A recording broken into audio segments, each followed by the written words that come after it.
Can Ferrari mount a late title charge? Welcome back to Fog Racing. And I think there's only one place to go for that, and that is the bookies.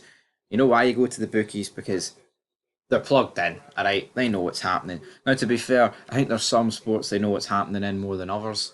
F1, I feel like in the past 5 years, they've definitely got a wee bit more up to speed with Formula One, with the popularity. You can still sneak a easy better two past the bookies, but let's go here. Let's go into the outright for the Drivers' Championship.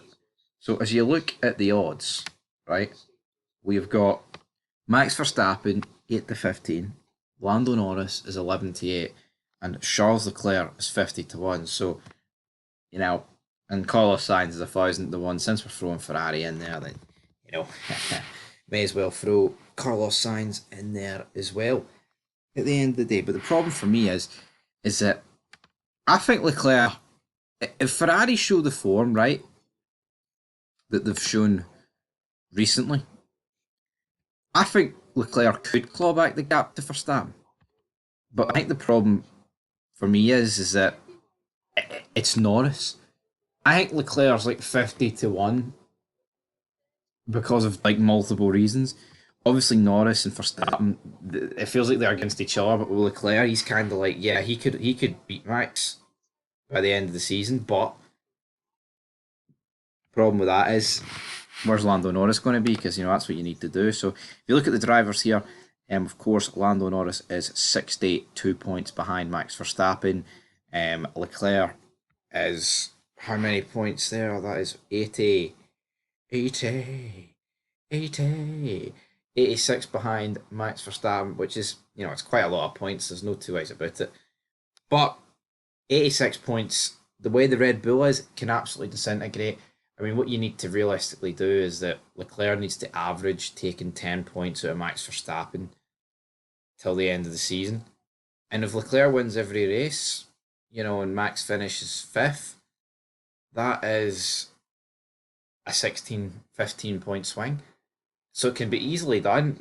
But I think Max is kind of saved by the fact that there's actually a lot more competitive cars. Make no mistake about it, Red Bull would rather Ferrari, Mercedes be quicker than them if it means they can take points off McLaren, and that's exactly what's happened when Red Bull's dropped off. Now, if we look at the constructors, which I feel like is the more realistic of the two championships for them to win. So if you go to win outright, you've got McLaren 1 to 5, which they're not even in first place, but no one thinks they're going to win. Red Bull is a cheeky wee 99 to 2. And then we've got Ferrari at 22 to 1. Aston Martin 4,500 to 1.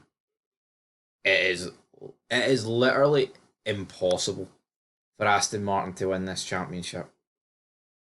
You know what I mean? At least with Mercedes, yeah, they're a million miles off, but they have shown this season that they can dominate weekends. It's not out the realms of possibility that they could just switch it on for the last 8 races. But Ferrari, obviously, easier favourites to win the constructors than the drivers. But if we move forward into the calendar, so let's have a wee cheeky look forward. So we've got the next 2 races, right? Baku, Azerbaijan, so they're all back to back with each other. Singapore, let's talk about that first, shall we? Red Bull just never goes well at Singapore. The car fundamentally doesn't suit it. So for me, I just don't really see. That'll probably be their worst weekend of the season. The only saving grace for Red Bull is that they still should be. It still should be 7th and 8th, but based off their recent form, you look at Monza and Sandford, they were really bad. But I think Red Bull, I think Max did a fantastic job to finish second in that race, by the way. I think that was more like, the home fans coursing through his veins sort of thing at the end of the day. But as for Baku, that just screams to me that McLaren and Ferrari will be good. Ferrari are good with the straight line speed, but they're also good in slow speed corners, which Baku has a lot of. McLaren just goes well everywhere. Mercedes could be a dark horse in both of those races. Moving into October, you've got the United States of America Grand Prix.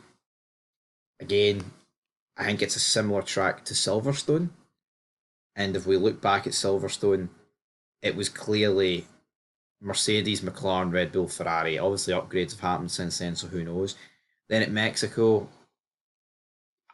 Red Bull again. It's not their greatest track in the world, but that's 8 races into November. We've got Brazil, Las Vegas, Qatar. I think Max Verstappen's losing this title, and if he doesn't, you've seriously got to question the McLaren Formula One team. Anyway, guys, I think Ferrari have got half a chance though. We'll have to see how the next couple of races go, but if their upgrades work the way they did in Monza, you never know.